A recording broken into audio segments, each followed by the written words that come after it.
আসসালামু আলাইকুম রাহমাতুল্লাহ।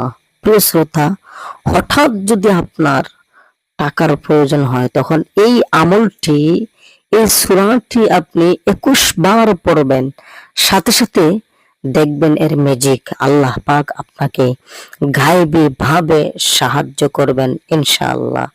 আসেন কোন সূরাটি? সূরাটি হলো সূরাতুল ইখলাস। আপনি 21 বার পড়বেন। অবশ্যই পড়ার কিছু নিয়ম আছে, নিয়মগুলা শুনে, নিয়মগুলা মেনে আপনি আমল করবেন। আপনি যদি অভাবগ্রস্ত হন, আপনি যদি লক্ষ লক্ষ টাকা ঋণী হন, তাহলে এই আমলটা করা শুরু করুন। ইনশাআল্লাহ দেখবেন আল্লাহ পাকের গায়েবী সাহায্যে আপনি ধনী হয়ে যাবেন। তো ভিডিওটি কন্টিনিউ করুন। ভিডিওটি ভালো লাগলে লাইক করবেন, কমেন্ট করবেন এবং আপনার বন্ধুদেরকে দেখার জন্য শেয়ার করবেন আর চ্যানেলটিকে সাবস্ক্রাইব করে রাখবেন। আসেন, আমলটার নিয়ম হলো, যখনই আপনার টাকার প্রয়োজন হবে দিনের যে কোনো সময়, তখন আপনি ভালো করে ওযু করে পবিত্র হবেন। পবিত্র হওয়ার পরে আপনি আউযু বিল্লাহি মিনাশ শাইতানির রাজিম পড়বেন। পড়ার পরে 555 বার সুবহানাল্লাহ সুবহানাল্লাহ সুবহানাল্লাহ 555 বার এই তাসবিহটা আপনি পড়বেন।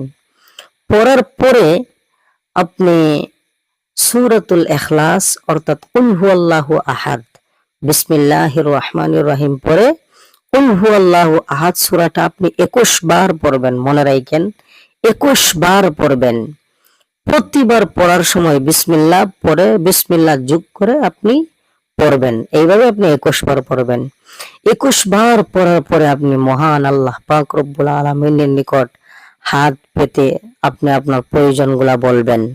ইনশাআল্লাহ আপনি যদি এইভাবে আমলটা করতে পারেন, দেখবেন আপনার টাকা আল্লাহ তাআলা আপনাকে গায়েবী ভাবে সাহায্য করবেন।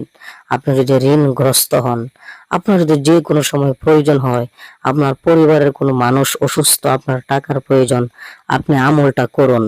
বা দৃঢ় বিশ্বাসের সাথে, দৃঢ় ইয়াকিনের সাথে আপনি আমলটা করেন, অনেক ফায়দা হবে। আল্লাহ পাক আপনাকে অভাব মুক্ত জিন্দেগি দান করবেন। আল্লাহ তাআলা আপনাকে গায়েবী ভাবে সাহায্য করবেন। দেখবেন আপনি ঋণগ্রস্ত, আপনি আমলটা শুরু করছেন, এবং কিছুদিনের ভিতরে ইনশাআল্লাহ আল্লাহ তাআলা টাকার ব্যবস্থা করে দিয়েছে, আপনার সমস্ত ঋণ আপনি পরিশোধ করে ফেলছেন। আসেন তো আমরা সূরাতুল ইখলাসটা একবার পড়ি।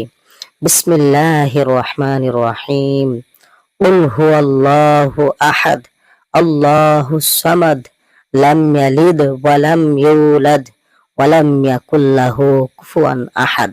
এইভাবে আপনি সূরাতুল ইখলাস আপনি 21 বার পড়বেন। তো নিয়মটা অবশ্যই বুঝতে পারছেন। সর্বপ্রথম 555 বার সুবহানাল্লাহ পড়বেন, তারপর প্রতিবার বিসমিল্লাহ পড়ে সূরাতুল ইখলাস 21 বার পড়বেন। পরে আল্লাহ পাকের নিকট আপনি দোয়া করবেন। তো আল্লাহ পাক রব্বুল আলামিন আপনার সমস্ত অভাব দূর করে দেবেন। দেখবেন আল্লাহ পাক আপনাকে গায়েবী ভাবে সাহায্য করতেছে।